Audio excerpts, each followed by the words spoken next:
¿Cómo están? ¿Qué tal su día? ¿Están listos para recibir una palabra que le edifique, que le transforme? Escuche lo que le voy a decir sin ningún afán de que alguien se sienta agredido. Estamos en una zona donde en el círculo de esta ciudad, la economía de aquí es una economía crítica. La mayoría de las personas están esforzándose por una vida mejor. También estoy seguro que usted se está esforzando por una vida mejor. ¿Cuántos quieren una vida mejor?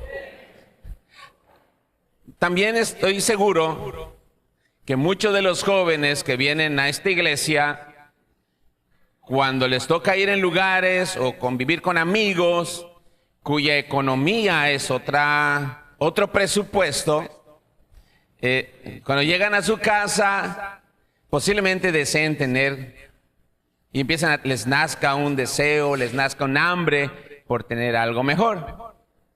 Y también estoy seguro que las personas que han alcanzado cierta capacidad financiera y que esa cierta capacidad financiera ahora les da la oportunidad de estar con personas que tienen otro presupuesto mucho mayor, y cuando convives con ellos, cuando estás en medio de ese círculo, es muy posible que te dé hambre de llegar ahí. Esto es, creo que, naturaleza básica del ser humano.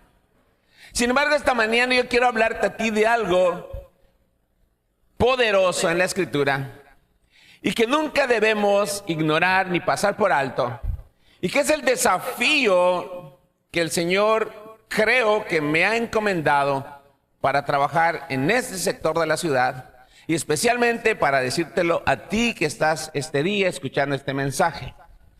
Cuando yo leo la Escritura en el libro de Hechos, capítulo 4, específicamente el versículo 13. Vamos a leer todo, pero específicamente el capítulo 4, versículo 13. En la versión Dios habla hoy, o entre paréntesis DDH-LA, esas versiones, traduce este pasaje de la siguiente forma: cuando las autoridades vieron la valentía con que hablaban Pedro y Juan, y se dieron cuenta, a ver, dile que está a tu lado, se dieron cuenta que eran hombres sin estudios ni cultura, se quedaron sorprendidos y reconocieron que eran discípulos de Jesús. A ver, vamos a volverlo a leer. Cuando las autoridades vieron la valentía con que hablaba Pedro y Juan, y se dieron cuenta de que eran hombres, dice tu compañero, sin estudios ni cultura, se quedaron sorprendidos y reconocieron que eran discípulos de Jesús. La NBI lo traduce de esta forma. Hechos 4:13 en la versión NBI lo traduce de esta forma: los gobernantes, al ver la osadía con que hablaban Pedro y Juan, y al darse cuenta de que eran gente sin estudios ni preparación, dile que está a tu lado, sin estudios ni preparación, quedaron asombrados y reconocieron que habían estado con Jesús. Albert Einstein dijo en una ocasión: en medio de la dificultad se esconde la oportunidad. Y Peter Drucker dijo: en toda historia de éxito encontrarás a alguien que tomó una decisión valiente. Así que creo que estas dos personas vieron algo que sucede. En las circunstancias hay escondidas oportunidades. Cuando Jesús llamó a Pedro y a Juan y a los demás discípulos, ellos eran personas de un sector laboral sencillo, como el de mucha gente que es obrera, es trabajadora. Como muchos de nuestros padres que no pudieron concluir la primaria, no pudieron concluir ni siquiera el tercero de primaria, y que se han esforzado y han trabajado, y hoy la generación que está creciendo quizás sí logró estudiar un poco más. Quizás no hay nadie en la familia que sea profesionista. A lo mejor tú vas a ser el primer profesionista o la primera persona que termina la prepa, posiblemente. Posiblemente tú estás teniendo esa oportunidad, la primera persona en la familia a Redovaya que va a tener un título profesional, porque nunca nadie lo ha conseguido. Es precisamente en las circunstancias que hay gente aguda que puede verlo cuando Jesús lo llamó. Ellos eran personas obreras, trabajadoras. ¿Cuál era el sistema económico de aquel momento? Bueno, eran pescadores, recaudadores de impuestos. Mateo, que creo que era una de las personas que tenía una mejor posición financiera porque era publicano, era un recaudador de impuestos, conocido como Leví. Mateo, el autor del Evangelio de Mateo. Luego está Judas, el traidor, que él venía de un movimiento político. Él venía de un movimiento político, y además de que venía de un movimiento político, era considerado una de las personas que tenía cierto estudio, tenía un poco más de capacidad que los demás. Luego escuchas a Pedro, el celote, metido en un asunto revolucionario, pescadores. Dígame, personas que pudiéramos decir hoy, a mucha honra a cada oficio. Yo aprendí la zapatería, otros aprenderán la albañilería, otros la plomería, otros la electricidad, otros serán meseros, otros serán vendedores. A mucha honra a cada oficio. El problema no es el oficio. El detalle que quiero mostrarle esta mañana es algo poderoso que sucede en Cristo y dentro de la iglesia. Y que las iglesias que saben aprovechar la oportunidad, o las personas que asisten a la iglesia, que saben aprovechar la oportunidad y que toman decisiones valientes, van a experimentar cosas poderosas que están en la Escritura. Mire, le he titulado esta mañana, Hombres del vulgo y sin letras. Estuve pensando que es momento de empezar una serie que se llame Los hombres del vulgo y sin letras. Estos eran Pedro y Juan. Hombres sin letras. Y cuando decimos del vulgo, estamos hablando del sector de una población mundial común. Lo que hay más. Del vulgo significa gente que solo tiene un conocimiento superficial. Lo primero que quiero hablarte esta mañana es lo que le sucede a las personas que están en Cristo.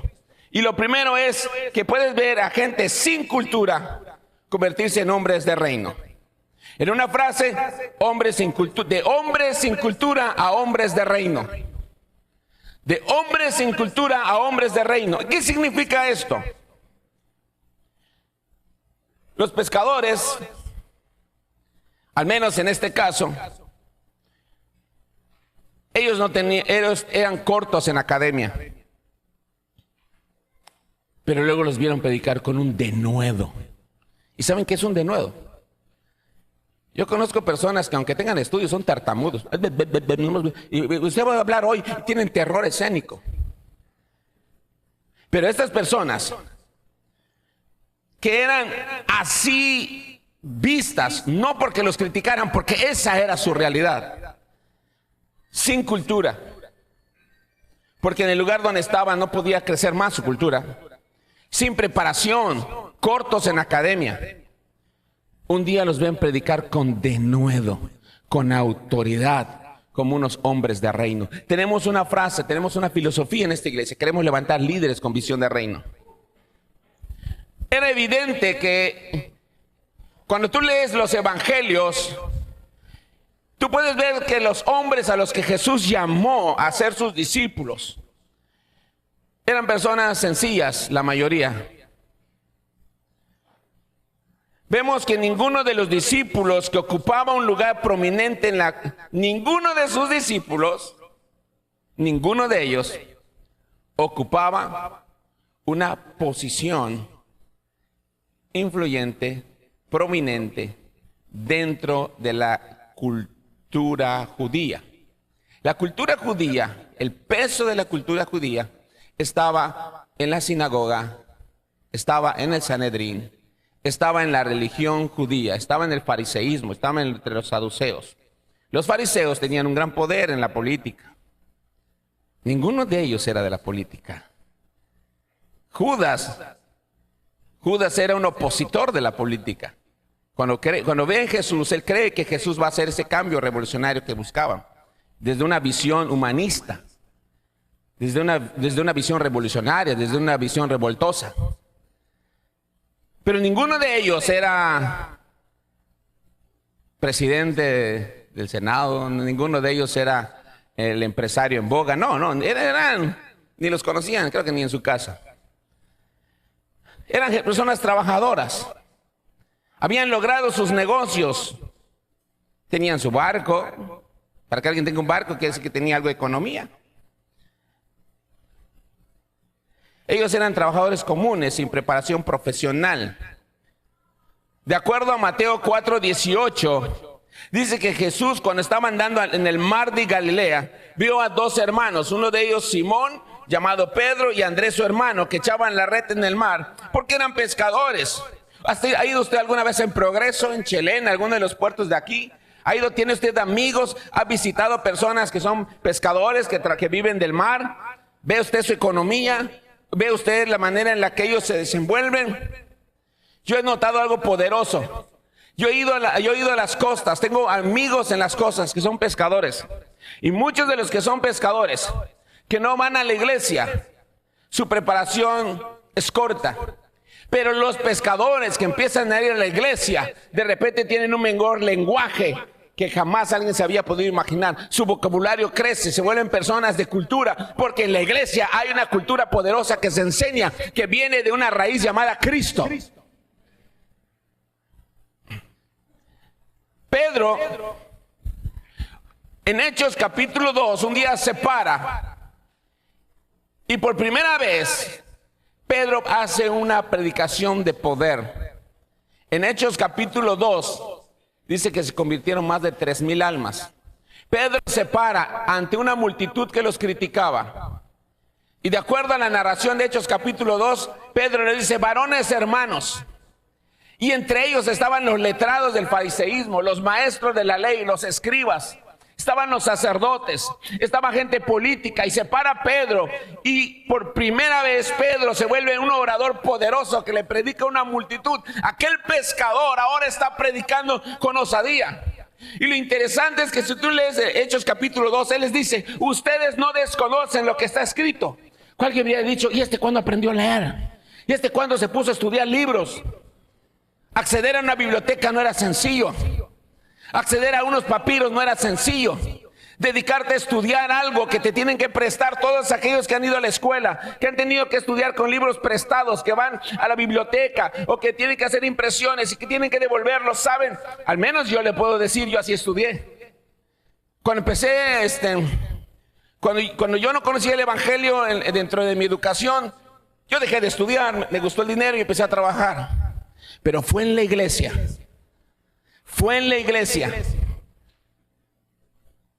que me obligaron a estudiar. Yo recuerdo que cuando empecé a tomar mi clase, en aquel entonces, la que hoy conoce como 101, descubrieron mi membresía, yo tomé una clase que se llamaba de catecúmenos. Y cuando yo escribía, había una de las personas de la iglesia que me andaba corrigiendo todas mis faltas de ortografía. Y a mí me daba coraje. Y cuando yo me paraba a hablar, me andaban corrigiendo también la manera en la que hablaba y me daba coraje. Y todo el mundo se reía. Y todo el tiempo se reían. La primera vez que yo escuché la palabra incircuncisión pensé que me insultaron. Y muchas palabras que están en la Biblia. Y muchas palabras que no estaban en mi acervo cultural. No tenía yo ni idea.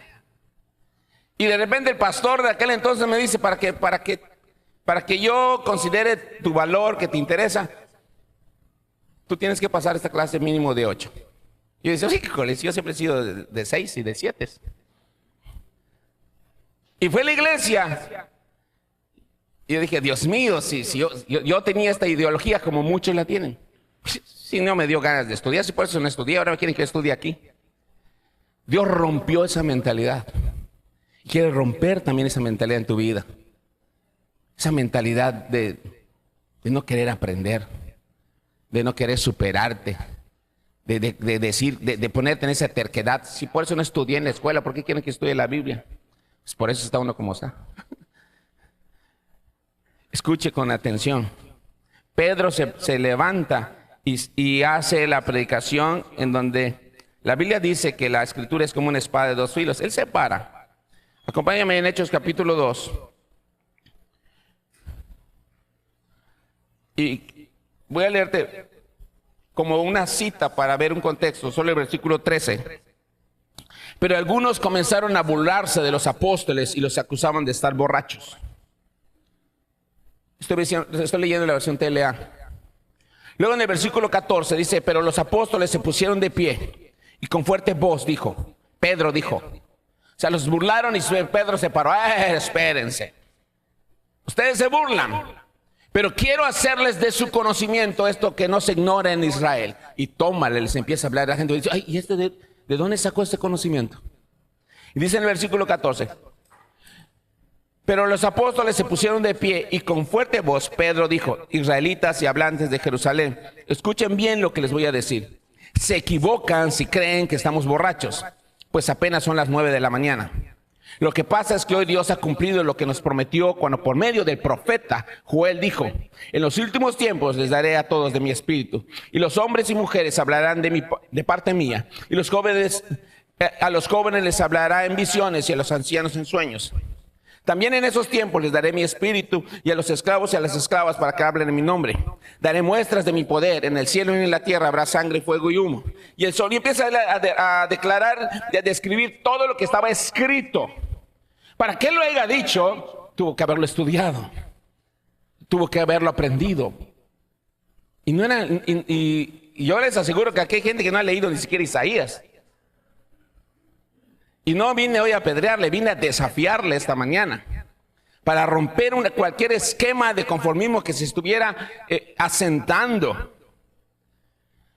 Porque creo que es una etapa, amados hermanos, de aspirar a algo mayor. Porque comencé preguntándoles cuántos aspiran a algo mayor y todos estuvieron de acuerdo. El detalle es que todos aspiran desde el punto de su egoísmo. Casi nadie aspira desde un punto de vista de quién es Dios en tu vida y qué quiere hacer contigo y de qué manera tú puedes encontrar una visión de reino en el que tú puedas trascender en este mundo que necesita hombres y mujeres que se levanten con denuedo y hablen el evangelio. No gente que no puede hablar el evangelio porque nunca lee la Biblia. En vez de diga, la escritura dicen, es que así dijo el pastor. Caramba. Es mucho más fácil decir es que el pastor dijo. No, lea su Biblia, usted diga, la Biblia dice. Porque lo leyó, no porque se lo contaron. Y se para Pedro y por primera vez él habla con una elocuencia. ¿Cómo es que Pedro pudo hablar con elocuencia, con soltura? Hablarle con tanta claridad y hacer de su conocimiento a la gente alguien sin letras y del vulgo.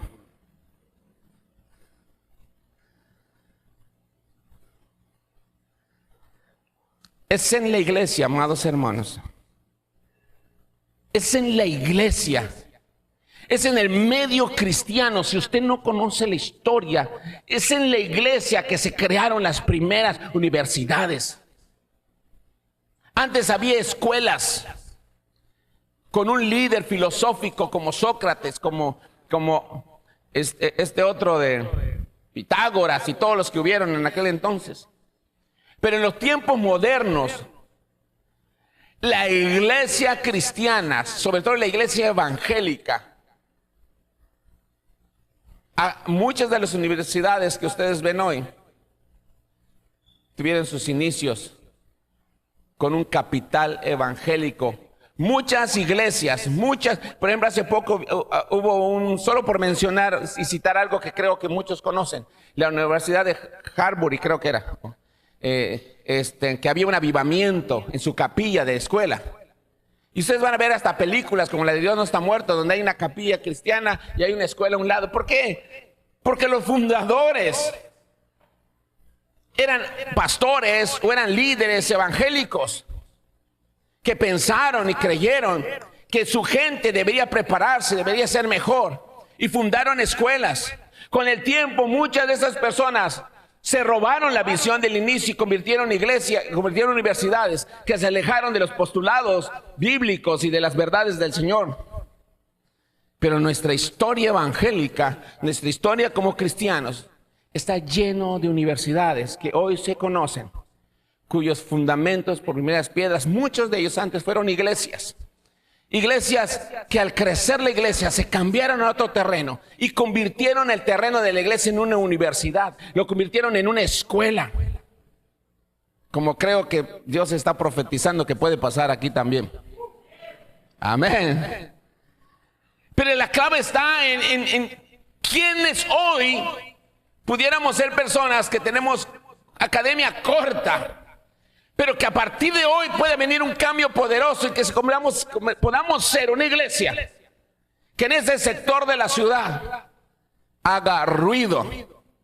Porque en otros lugares hay otro presupuesto y están haciendo cosas porque hay otro presupuesto. Pero vengan esas personas a hacerlo con el presupuesto que se hacen las cosas aquí. Donde aquí no hay una ayuda de gringos, no hay una ayuda extranjera. Es moneda y capital de creyentes que han creído en el Señor, que han traído aquí su ofrenda. Personas que hemos sabido trabajar. Lo que hay aquí, hermanos, aquí el Señor lo levantó. Y comenzamos desde una iglesia que me envió, que ni siquiera me pudo ayudar para mi camión. No comenzó esta obra con ayuda. Jamás recibí una financiación para que yo pueda sostenerme. Te digo que trabajar. Y a medida que Dios provee, donde Dios guía, Él provee. Pero una de las cosas que tiene que suceder, por eso usted no debe sentirse mal cuando le apretamos para que estudie, para que lea la escritura, para que aprenda su clase. Porque a lo mejor usted ya se rindió. A lo mejor usted es de las personas que dice, si nunca estudié, ahora me vienen a pedir que estudie aquí. Por la misma razón que su mente no se expande y la cultura en su vida no crece, es porque ha ignorado que el que está en Cristo debe crecer en todas las áreas de la vida. En todas las áreas de la vida. Yo no veo en el evangelio a flojos, a perezosos. Hay un reclamo, hay una exhortación, hay una llamada de atención para los flojos, para los perezosos. Es en la iglesia, amados, que se han levantado los mejores líderes. Una vez prediqué que la iglesia es una cosecha de héroes, de líderes, de voces. Ellos estaban enfrentándose ese día, cuando leemos Hechos capítulo 4, versículo 13. Pedro y Juan se estaban enfrentando a los hombres más ricos, a la aristocracia de aquel momento cuando los llamaron al Sanedrín. Porque después de predicar poderosamente, ellos sanaron a un cojo. Y se hizo tal alboroto que los llamaron al Sanedrín. El Sanedrín era aquí en la ciudad de Mérida, hay un consejo que se llama de regidores. Es la versión diminuta, local, comunitaria del Senado o de la Cámara de Diputados. La ciudad de Mérida está aconsejada o distribuida por distritos dentro de las colonias y hay regidores. Y eso hace una asamblea de regidores y junto a los regidores con el presidente municipal hacen acuerdos para el desarrollo de la ciudad. Lo que está usted leyendo aquí es algo similar. Se juntaron los fariseos, los aristócratas, las autoridades municipales. Era el Sanedrín. La aristocracia se juntó ahí ese día. ¿Por qué? Porque fue tal el alboroto que tuvieron que venir las autoridades. Ellos no podían ser arrestados por personas religiosas, tenían que ser arrestados por las autoridades municipales. Y fueron arrestados. Y cuando se juntaron todos, estaban ahí los gobernantes, las personas más ricas, los aristócratas, las mentes brillantes del judaísmo, y se paran. Ellos no estaban así como güiros, ¿eh? ¿Ustedes predicaban el evangelio? Sí, Señor. No. Ellos se pararon de frente y dijeron, somos nosotros. ¿De dónde le salió el carácter? El verbo, la saliva, vamos a decirlo así. No, ellos se pararon, ellos no agacharon la cabeza, porque como sabían la verdad de lo que predicaban y la contundencia de la realidad de lo que decían y el poder con el que se movían, ellos no se agacharon y empezaron a comportarse como personas de reino. Usted tiene que comportarse como persona de reino donde ande. ¿Y usted es evangélico? Como si fuera lo más... ¡Ay, qué tristeza, qué tragedia! Pobre diablo ese evangélico. No, si soy evangélico, ese es el problema. Te lavaban la mente como ignorantes, no. Las mejores mentes, los mejores libros han sido escritos por cristianos y por judíos. Para que se dé un quemón. ¿Lo sabía? Sería un lío estarlos citando todos, pero se los dejo de tarea. Ellos se dieron cuenta. Pedro y Juan eran solo un par de aldeanos de Galilea que podían haber estado parados como un par de tontos murmurando disculpas. Perdónenos por haber sanado un cojo, perdónenos por predicar, perdónenos, es que sabe qué, disculpen, mi conejita me mandó. Amado, a través de la escritura, mucha gente ha aprendido a leer, mucha gente ha tenido la cultura del nuevo vocabulario y el entrenamiento de un liderazgo. Conozco personas en este lugar que tenían miedo escénico, eran tartamudos. Yo era tartamudo, yo tenía miedo escénico. De vez en cuando todavía sale mi matraca, traca. ¿Ah? Pero fue en el evangelio, viniendo de la pobreza, acomplejado. Recuerdo la primera vez que llegué a una iglesia con otro presupuesto, otra vestimenta. Es obvio la vestimenta. Yo llegaba con una vestimenta así de 2 pesos y de repente estás con la otra gente. Se nota, hermano, se nota. Nunca me habían saludado de besos, me saludaban de besos, hasta parecía yo camaleón, semáforo. No sabía yo qué hacer ni cómo responder. Pero fue en la iglesia que Dios empezó a provocar cultura. Y empezó a traer también juicio saludable.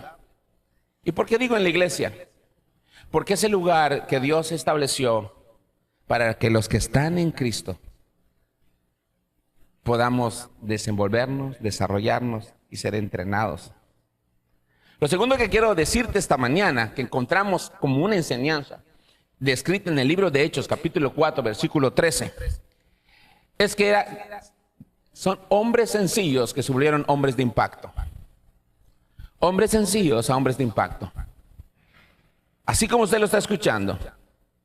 El mayor testimonio que tú puedes dar acerca de Cristo es el cambio que pueden ver otros en tu vida.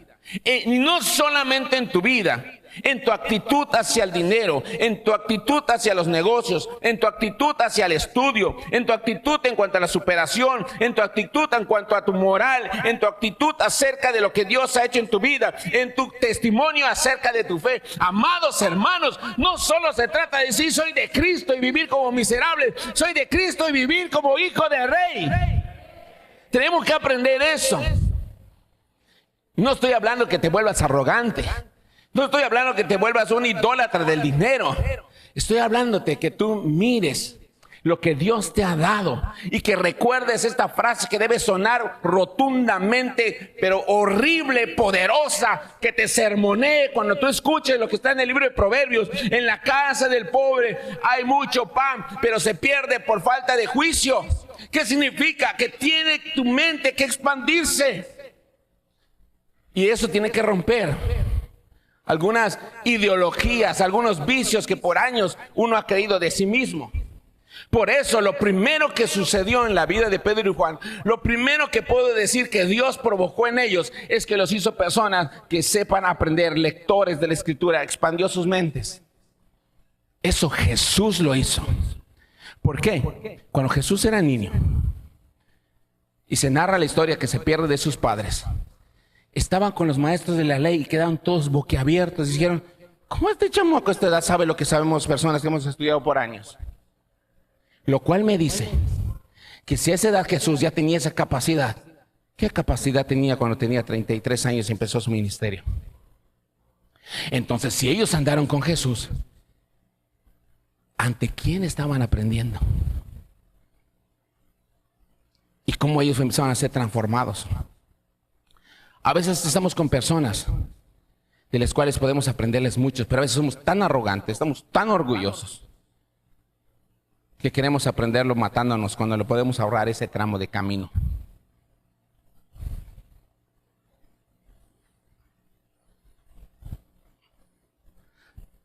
Amén. Por eso te digo esta mañana que una de las cosas que sucedió con ellos, o otra de las cosas que estamos señalando que sucedieron con ellos, es que los convirtieron de personas sencillas a personas de impacto. Y ese día Pedro hizo un primer impacto poderoso. Habló con denuedo. Por eso te digo esta mañana que tu mayor testimonio, o el mayor testimonio que tú puedes dar acerca de Cristo, es el cambio que pueden ver otros de tu vida. Pero si vamos a señalar esos cambios, es tu actitud hacia el dinero, es tu actitud hacia el estudio, es tu actitud hacia la manera en la que tú te desenvuelves en la sociedad, es tu conducta moral, es tu vida de fe, es aquella persona que decías, ¿y tú cómo es que puedes hacer esto? Te está hablando alguien que ha sido testigo. Hace poco yo recuerdo que llegó una familia, sin mencionar nombres, llegó una familia y venían así, yo decía, ay Dios mío, ¿estos qué les pasa? Deben ser autistas. Pero de repente los ves hablando hasta en los partidos políticos y los escogen. ¿Por qué? Porque se acostumbraron en la iglesia, cuando dirigen, cuando predican, cuando enseñan, cuando se paran. Incluso los mejores maestros, las personas de repente en la iglesia, en la escuela dominical, cuando por primera vez empiezan a desenvolverse y empiezan a darse cuenta de la importancia de dirigir. Amados hermanos, usted está ante una iglesia con grande riqueza en el Señor Jesucristo, que usted puede desenvolverse y convertirse en alguien de impacto. Cuando comenzamos el campamento, ¿cuántas vidas hemos impactado? Es que la mentalidad revoluciona el lugar. Hay personas que llegaron que no creían ni en sí mismos. Yo recuerdo a una jovencita que cuando ahí donde está el Limber, se paraba, hola, ¿cómo estás? Agarraba la silla, se ponía detrás. Me desesperaba. Y el día que se iba a bautizar, Dios me dio una palabra, lo recuerdo, porque estaba yo orando normal y sentí que algo fuerte vino. Dile a esta joven que la voy a usar, que voy a empezar a hablar. Sí, usted ya está pensando quién es, que Dios le revele el resto. Pero ¿sabe? Esa historia la he visto repetirse muchas veces a gente que se habla de impacto. Personas que cuando hablan de su trabajo dicen, ay, y te ven y dicen, ¿qué estudiaste? Secundaria. ¿Y de dónde sabes todo eso? ¿De dónde sabe esa persona? ¿Eres autodidacta? No, hermanos. Hay gente estudiada que a veces llega y dice, eso yo lo estudié en la carrera. Qué bueno que lo estudias en la carrera. Usted, no, yo no estudié, yo estudié mi Biblia. Yo estudié mi Biblia, pero Dios ha ido trabajando. Hemos tenido que ir aprendiendo. La Biblia dice de estos discípulos que eran hombres sin letras y del vulgo. Pero cuando Cristo tocó sus vidas, no solo tocó su alma, su corazón y su ser, también tocó su mente, su personalidad y sus aspiraciones.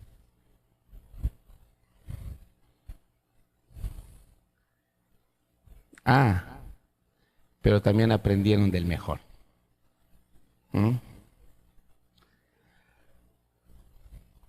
Una vida transformada por Dios es inconfundible. Los discípulos habían sido vanidosos y miedosos cuando Jesús los reclutó. Porque hay pobres orgullosos y vanidosos, y hay ricos sencillos y humildes. Hay pobres, mi pobreza, pero mi orgullo me levanta. De la tumba, creo. Jacobo y Juan, los hijos de Zebedeo, un día se les ocurrió y vinieron con Jesús. Vino su mamita preciosa. Oye, Jesús, te quiero pedir un favor. Su mentalidad de aquel entonces: cuando tú estés en el reino, cuando tú estés en tu gloria, que mis hijos, uno esté a tu izquierda y tu derecha. Le digo: Jesús, mujer, no sé lo que pides. Eso hablaba de lo que hay en el corazón humano. ¿Quién le dijo? ¿Saben qué? No todos estaban cada uno tenía aspiraciones diferentes. Jacobo y Juan trataban de aprovecharse de los otros discípulos, queriendo obtener un lugar de preferencia y honor al lado de Jesús. Y una y otra vez las acciones de los discípulos demostraban que ellos no entendían quién era Jesús realmente.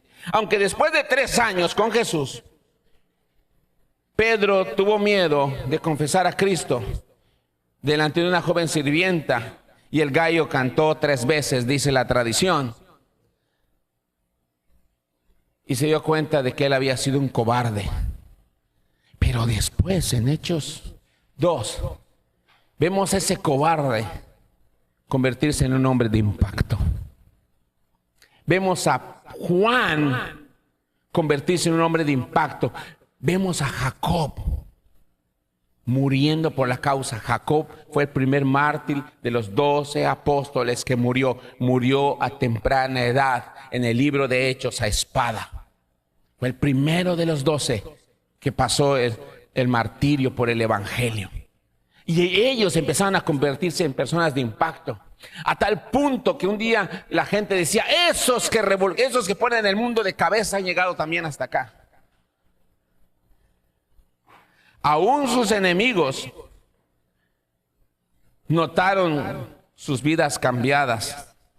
El mismo poder que ellos habían presenciado en Jesús ahora estaba depositado en sus vidas, y se estaban moviendo en una sociedad con el mismo mover con el que Jesús habló, predicó y sanó. Jesús había impactado en sus vidas, y ahora ellos estaban dando un testimonio, y la gente no le quedaba de otra que reconocer que habían estado con Jesús. Volvemos a leerlo. Vámonos a Hechos 4.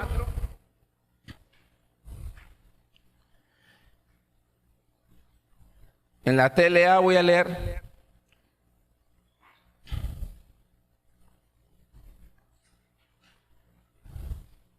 Voy a leer desde el versículo 11 para que suene más chévere. Ustedes han actuado como los constructores que rechazaron una piedra, y luego resultó que esa piedra llegó a ser la piedra principal que sostiene todo el edificio. Solo Jesús tiene poder para salvar. Solo Él fue enviado por Dios, y en este mundo solo Él tiene poder para salvarnos. Todos los de la Junta Suprema se sorprendieron de oír a Pedro y a Juan hablar sin ningún temor. A pesar de que eran hombres sencillos y de poca educación, se dieron cuenta entonces de que ellos habían andado con Jesús y no podían acusarlos de nada, porque ahí, de pie junto a ellos, estaba el hombre que había sanado. Los de la junta ordenaron sacar de la sala a los acusados y se pusieron a discutir entre ellos. ¿Qué vamos a hacer?, se decían. No podemos acusarlos de mentirosos, pues lo que hicieron por este hombre es realmente un milagro, y todos en Jerusalén lo saben. Otros decían: debemos impedir que lo sepa más gente. Tenemos que amenazarlos para que dejen de hablar del poder de Jesús. Así que los llamaron y les ordenaron: no le digan a nadie lo que ha pasado, y dejen de enseñar a la gente acerca del poder de Jesús. Pero Pedro y Juan les respondieron: díganos entonces, ¿debemos obedecerlos ustedes antes que a Dios? Y tómala, les pegaron bien duro en la cabeza. Cuando leemos toda esta historia, volvemos a repetir que estamos encontrándonos en un pasaje que está señalándonos que personas sin letras y del vulgo se habían convertido en hombres de reino. Y eso es a lo que debemos también convertirnos nosotros en esta sociedad, vernos como personas de reino.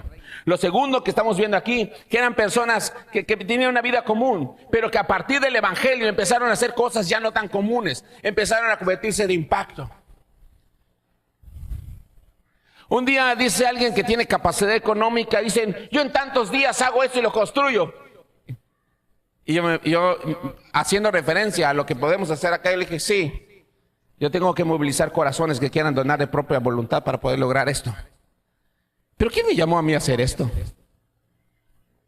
Yo podía estar bien trabajando en mi casita, descansando los domingos, descansando los jueves, descansando los lunes, descansando los viernes, descansando tranquilo, no desvelarme, no tener que soportar carácter de la gente. Qué loco estoy porque hago esto, porque Dios un día me transformó, Dios un día me alcanzó, me mostró su gracia y ahora Él quiere que nosotros lo comportamos a otras personas. Pero ¿sabe qué? El caso es de que muchos se quedan ahí, pero cuando tú ves a los hijos de Dios, no fuimos llamados para tener vidas como diríamos, como vidas secas, ramas con vida, que crecen, que impactan. Y uno diría, qué locos somos. Somos soñadores por Jesús. Somos soñadores por Jesús.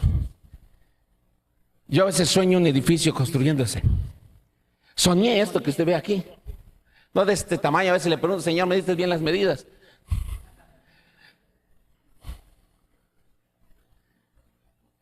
Si me hubieran dicho esto cuando comenzamos la obra, que trabajaba yo de zapatero, estaba yo recién casado. Con trabajo estaba yo, vamos a construir 2, 3 personas que daban 2 pesos. Yo tenía que hasta ofrendarles para que puedan asistir a la iglesia. Hemos pasado por mucho. Cuando se comenzó a hacer el campamento, cada una de las cosas que hemos hecho, amado hermano, le estoy diciendo esto y lo estoy diciendo porque usted no desconoce lo que se ha hecho. Pero también no debe usted menospreciarse. Y debe verse como Dios le llamó a ser hombre de impacto. Una mujer de impacto. Hay mujeres que se ven allá, es que no, yo no concibo la vida lavando, trapeando. Amada hermana, esas son cosas domésticas que van a tener que hacer todas. Pero usted no fue llamada a encerrarse a eso. Y lo que estoy diciendo es que usted puede hacer lo otro sin dejar de hacer aquello, como dijo Jesús. Usted puede ser de impacto. ¿O qué piensa de usted? Mucha gente insegura. ¿Y quién es Cristo en usted? ¿Y quién es Cristo en usted? Ya les he contado cómo me burlaba a veces de una autora cuando era yo joven, porque ella era una solterona muy grande, se casó como a los 40 años, creo, y más, ¿verdad? Casi era centenaria, ¿no? Se casó muy grande, y escuche, yo me burlaba de ella, porque cuando era joven ella hablaba del noviazgo, de la pureza, y yo me reía, ay vieja mojigata, cómo me eriza escucharte. Pero hoy se volvió una referencia mundial, mujer verdadera, autora de libros, conductora de radio, impactando miles y miles de vidas en las mujeres, en medio de un mundo que quiere llevar a la mujer en otra visión distorsionada, que es mujer. Pues esa mujer cumplió lo que dijo, vivió lo que dijo, aunque la criticaron, se casó grande, pero se casó bien, y el Señor la ha premiado. ¿Cuál es el problema entonces?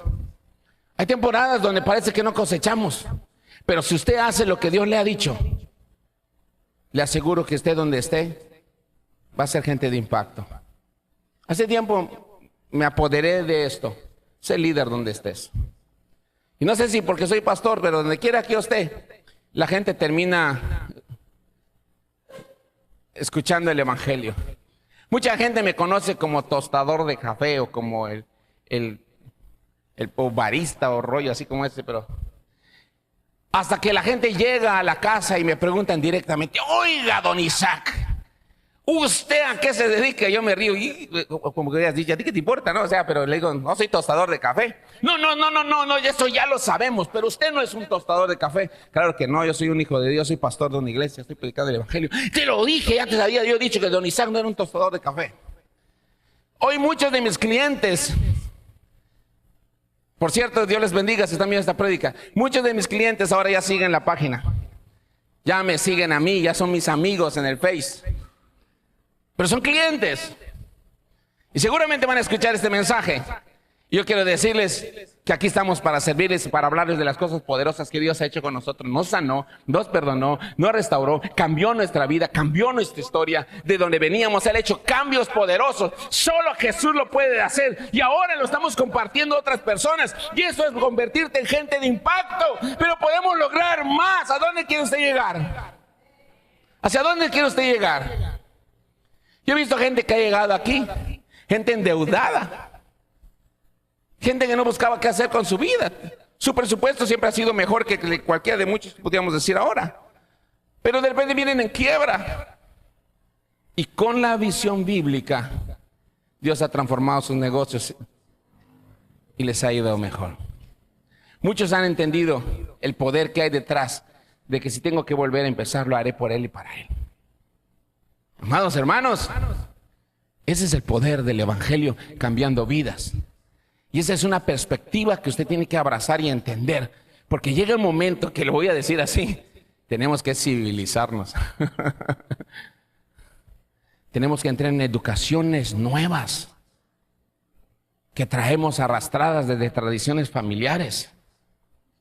Y empezar a mostrar dentro de la iglesia un crecimiento también educacional. Disciplinas nuevas. Una de las cosas interesantes aquí es el presupuesto que se lleva en los baños. Todo el tiempo hay que estarlos reparando, hermanos. Yo no sé cómo estarán los baños de sus casas. Algunos baños están horribles, otros están peores. ¿Ah? No lo digo porque hay que entrar a sus baños. Yo casi no soy entrar a los baños de nadie, no me gusta. Yo corro kilómetros por ir a mi casa. Los de aquí casi no los uso. Pero yo me he preocupado porque estén bien. Siempre estoy preocupado porque estén bien. ¿Pero por qué te lo estoy diciendo? Porque a veces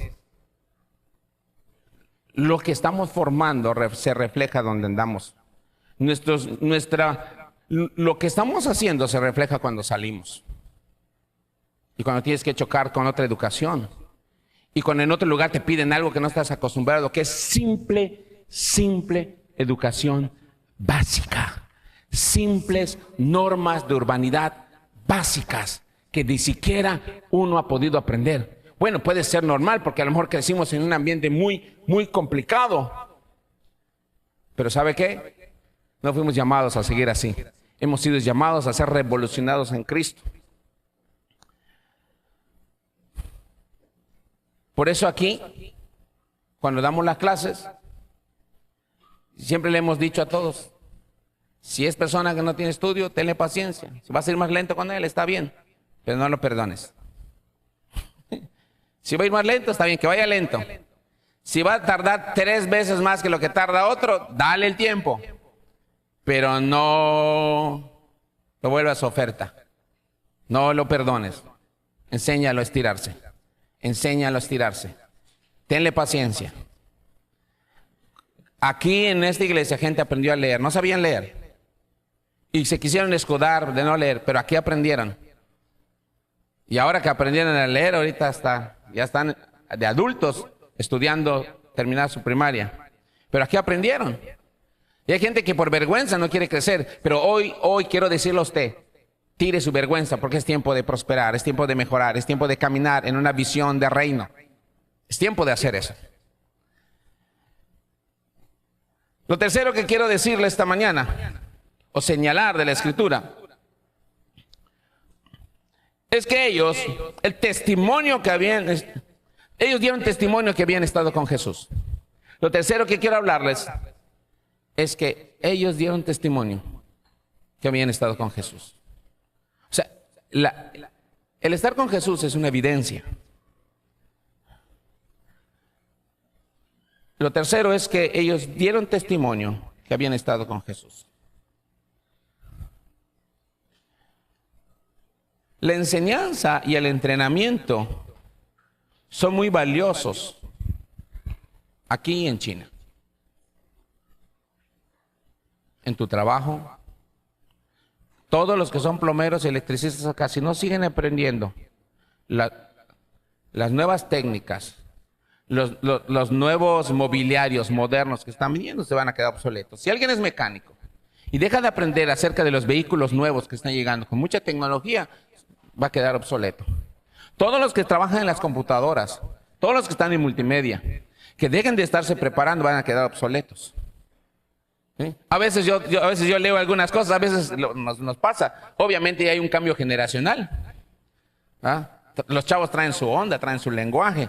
Yo no quiero caminar en su moda necesariamente, pero no ignoro de su moda. Pero yo no estoy hablando de eso, estoy hablando de la preparación. La preparación es importante aquí en China, donde usted se vire. Siempre va a ser valorada. Ahora, ¿qué le hace pensar que nosotros vamos a quedarnos atrás en entrenamiento, en conocimiento y en sabiduría con un mundo que quiere comerte? Te lo voy a volver a repetir. ¿Quién dice que nosotros vamos a dejarnos obsoletos en conocimiento, en entrenamiento, en preparación con un mundo que está queriéndonos comer? Hay ciertas carreras, no les voy a decir ahorita, pero hay ciertas carreras que yo no animaría a la gente a ir. Sin embargo, duela aunque me duela, yo sé que a veces necesitamos a esas personas en esas carreras por el título. Sin embargo, yo siempre digo, esas personas, además de su carrera, deberían estudiar lo que dice la Escritura. Y conviértanse en siervos por amor de Jesús. Profesionistas que sean siervos por amor de Jesús. Yo les veo a ustedes, muchachos. Ustedes pueden quizás lograr ser los primeros profesionistas en su familia. Las primeras personas con título en su familia. Quizás ustedes pueden aspirar o ya están logrando una economía, están entrando en un círculo que no tuvieron los que les antecedieron. Pero pueden ser egoístas o pueden ser de reino. Pueden quemarse todo para ustedes o pueden convertirse en personas que ahora tienen recursos para poder ser del reino. Usted no me lo pregunta a mí. No soy de contarlo, pero quiero que hoy lo sepa. Cada vez que se hace algo aquí, la iglesia tiene un presupuesto. Y ese presupuesto siempre se quema. Y a veces se gasta, a veces hay cosas más. Y siempre que vengo, todos los detallitos lo tiene que sostener lo que el Señor me ha provisto. Y siempre me pasa. Siempre. ¿Y sabe qué? Siempre hay. Siempre hay. A la gente dirá, pastor, pero usted recibe. Yo quiero preguntarle a todos los que reciben de lo que Dios me da y que son bendecidos de lo que se les compartimos, de lo que el Señor nos da. Muchos han sido bendecidos. Porque yo entiendo de que el obrero es digno de su salario. Entiendo que todo el que está en la obra. Algunos dirán, quizás habrá, porque creo que habrá. Pastor, a mí nunca me ha tocado un borreguito. Pues no te preocupes. Entra, agarra ahí. Como le dijeron, ¿verdad? Muchos han sido bendecidos.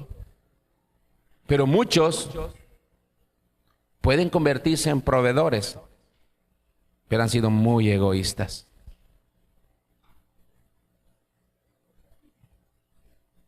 No están dando testimonio de ese corazón de Jesús que dio su vida. Hay gente que no está dando testimonio, que no quiere dar ni su tiempo. Pero estos dieron testimonio de que estaban con Jesús. Dieron testimonio de que estaban con Jesús. Lo voy a repetir, la enseñanza y el entrenamiento son muy valiosos en el servicio de nuestro Señor y en cualquier lugar donde tú vayas. Pero nada puede reemplazar el tiempo que tú pasas con Jesús. Porque lo mejor que podemos transmitir y el testimonio de mayor impacto que podemos dar en esta sociedad no es que tú estudies, no es que tú leas, no es que tú te prepares, sino es lo que Jesús está haciendo contigo. Es la presencia de Jesús contigo.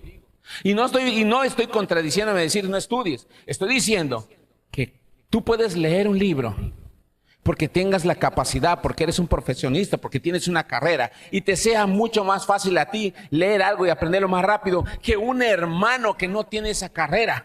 Pero el que está en la presencia de Dios puede hablarte de ese pasaje con mayor autoridad, como no pudieron hacerlo los fariseos. Cuando Pedro se paró y les dijo, la Biblia dice esto. Ellos eran maestros de la ley, pero no tenían la autoridad que tenían ellos. ¿Por qué? Porque carecían de la obra de Jesús en sus vidas. No había una unción, pero como ellos estuvieron con Jesús, ellos tenían una autoridad y una unción, porque estuvieron frente a Jesús. Esa es una gran diferencia, hermanos.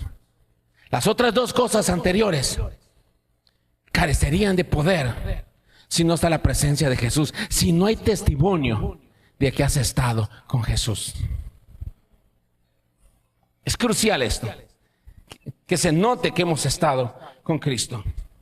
Si no pasamos tiempo en su presencia, si ignoramos que Jesús es la fuente de cualquier impacto espiritual que podamos tener en nuestro mundo, cuando cualquier persona empieza a pasar un tiempo con Jesús, de la misma manera que la aristocracia no pudo con Pedro y Juan, y que tuvieron que reconocer que Pedro y Juan habían estado con Jesús, y su testimonio de ellos pesó demasiado, la unción, la pasión y la autoridad con la que ellos hablaron ante el Sanedrín. Es así de la misma manera en la que tú y yo debemos movernos en este mundo, caminar en la presencia de Jesús, dejar que la obra de Jesús siga trabajando en nosotros. Sí, estudie, pero siempre depende en todo lo que haga de la obra de Jesús. Camine con Jesús y recuerde que ¿por qué está usted ahí? Yo le quiero decir esto. Ustedes, que están donde están, pueden ser como cualquiera del círculo donde están, o siervos por amor de Jesús.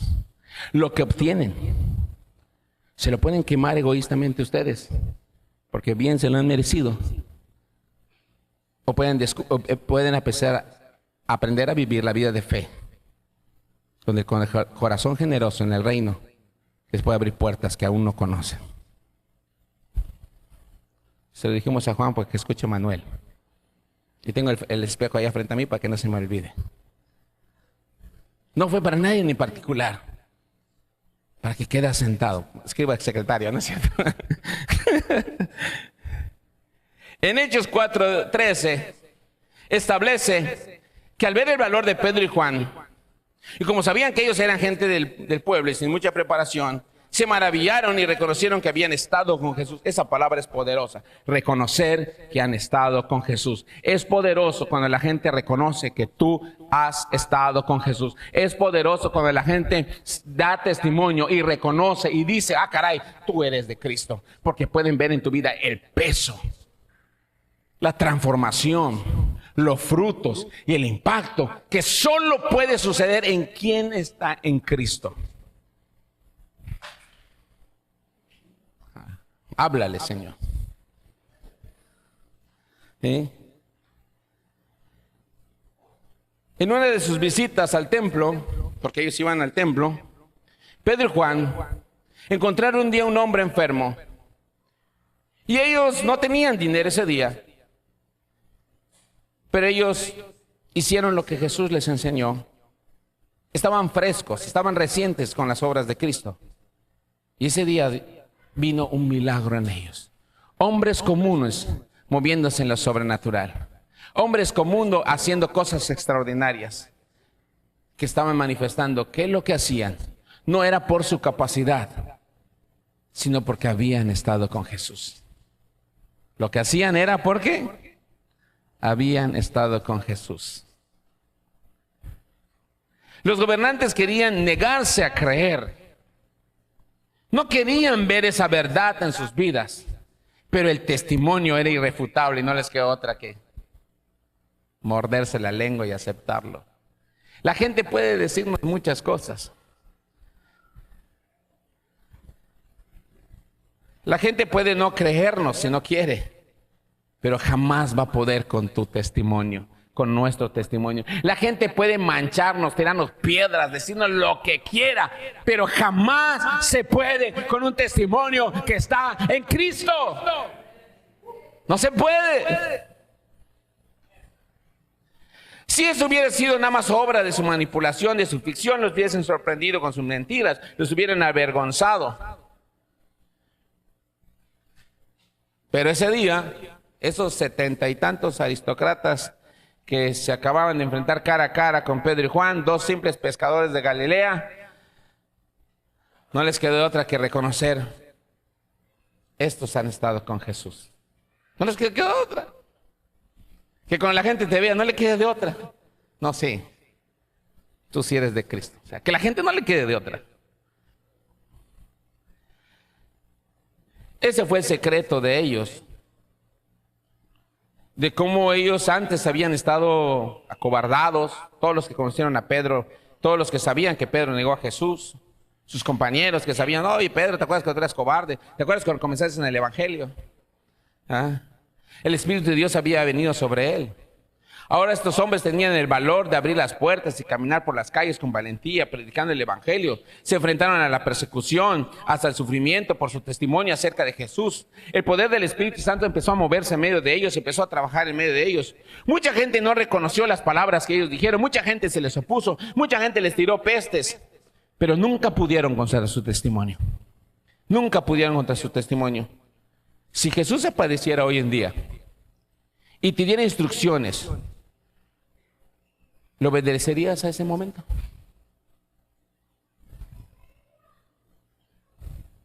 Creo que basta con preguntar si estás dispuesto a caminar hoy al salir de este lugar desafiado por esta palabra.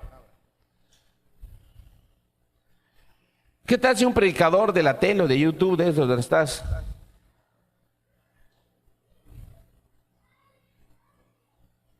tuviera que enfrentarse al Sanedrín? ¿Qué tal si usted, que se cree líder, o yo, nos enfrentamos al Sanedrín? ¿Qué vamos a hacer? Lo que pesa sobre todas las cosas es el tiempo que pasas con Jesús. Porque eso no se puede negar. Podemos decir que estamos con Jesús, pero eso se ve. Usted puede y yo podemos decir: yo oro mucho, yo oro, yo hablo, sí. Se ve. No necesitas decirlo. No necesitas contarlo. No tiene que ser tu tarjeta de presentación: estoy orando, pastor. Simple y sencillamente que se note que has estado en la presencia de Dios. Quiero concluir lo que le he dicho esta mañana con este desafío. Amado hermano, no solo has recibido la salvación, no solamente tienes en Cristo una esperanza de perdón, de un nuevo comienzo. No solamente tienes en Cristo la oportunidad de ser perdonado y restaurado. Dios te ha llamado, salvado, perdonado y restaurado para impactar en tu círculo social. Dios te ha llamado, salvado, perdonado y restaurado para que tú empieces a hacer de impacto en tu ciudad, en la iglesia.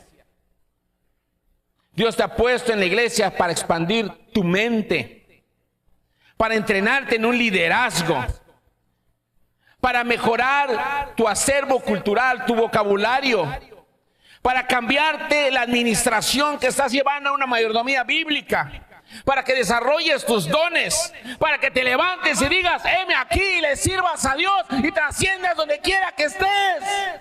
Párese y dígale: Dios, cuenta conmigo. Póngase de pie y dígale esta mañana: cuentas conmigo. Yo sé que tú me has llamado, yo sé que tú estás trabajando conmigo. ¿Cuántos quieren decirle hoy al Señor? Llámele al Señor y dígale: Padre, cuentas conmigo, cuentas conmigo, cuentas conmigo.